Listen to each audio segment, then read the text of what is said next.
Welcome to the Optimized Health Podcast. This is episode 5, and today we're going to get into something most people have never heard explained clearly: metabolic health, and why it matters way more than just burning calories.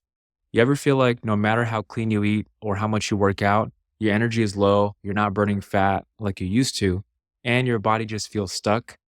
That's not a willpower issue, that's a metabolic issue. So let's break it down. When we talk about metabolism, we're really talking about how your body takes food and turns it into energy. And at the center of that process is something called your mitochondria, tiny power plants in your cells that take nutrients and convert them to usable fuel. When your mitochondria are working well, you feel energized, focused, your body is efficient at burning fat. When they're not, you feel sluggish, inflamed, and stuck in storage mode. Here's where it gets interesting. Most men think they just need to eat less and move more. But if your mitochondria aren't functioning properly, it doesn't matter how much you cut calories, you're not going to get the results you want. It's like trying to drive a car with a clogged engine. Now, what causes mitochondrial dysfunction? One of the biggest culprits is chronic blood sugar issues, especially from insulin resistance.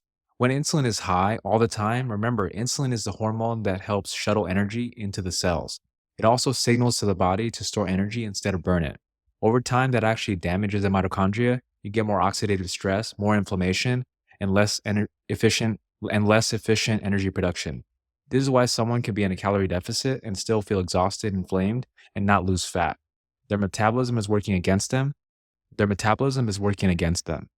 me give you a visual. Imagine your metabolism is like a campfire. To keep it burning, you need the right fuel and airflow. But if you throw wet logs on it all day, like ultra processed carbs, constant snacking, and no recovery, eventually that fire dies down. The smoke builds up.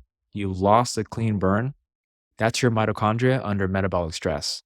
The good news is you can reverse this. And in functional medicine, we do this by focusing on what we call mitochondrial optimization, supporting the body's natural ability to create energy efficiently.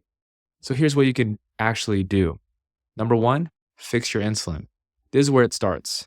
You've heard me say it before: control carbs, prioritize protein, and don't fear healthy fats. Eating in a way that keeps insulin levels low allows your mitochondria to get back to their job, burning fat for fuel. Fasting can also be incredibly powerful here. Just giving your body time without food allows insulin to drop and your cells to reset their energy pathways. Move your body, but smartly. Mitochondria respond best to movement that creates energy demand. That means resistance training and walking, not just hammering yourself with long cardio sessions that spike cortisol and wreck recovery.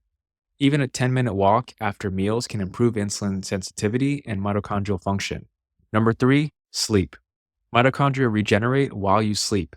If you're staying up late, waking up tired, or dealing with sleep apnea, you're not giving your body a chance to recover. And without recovery, metabolism suffers. It's like charging your phone for 20% and wondering why the battery dies halfway throughout the day. Number 4, get your nutrients in check. Certain nutrients are critical for mitochondrial energy production.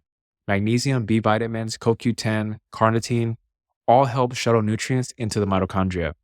Zinc and vitamin D also indirectly support mitochondrial and metabolic health by improving insulin sensitivity and hormone function. Most men I see in clinic are deficient in at least one of these. Now let's talk about testing. If you're curious about your metabolic health, one of the most useful tests is called a HOMA-IR score. That stands for Homeostatic Model Assessment of Insulin Resistance. It uses your fasting glucose and fasting insulin to estimate how insulin resistant your body is. If your insulin is high, even if your glucose is normal, it means your body is overcompensating. You're pushing harder just to keep things stable, and that means your metabolism is under stress. We can also look at fasting insulin directly. The sad truth, most doctors don't run this test, but it's one of the earliest markers of metabolic dysfunction, often years before your blood sugar actually becomes a problem. Then we have functional medicine testing, which goes deeper. One of my favorites is a metabolomics test. This looks at your organic acids, markers of nutrient status, mitochondrial function, oxidative stress, and detox capacity. We can literally see if your mitochondria are producing enough ATP, if you're recycling antioxidants properly, or if certain nutrient pathways are blocked. And here's something else we're starting to look at: how hormones like testosterone and thyroid impact mitochondrial health.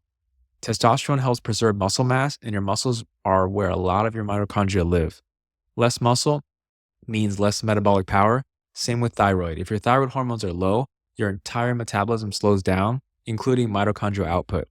No, it's not just about willpower. If you're dragging through the day, struggling to lose fat, or crashing in the afternoons, it's time to look under the hood and ask, are your cells actually producing energy?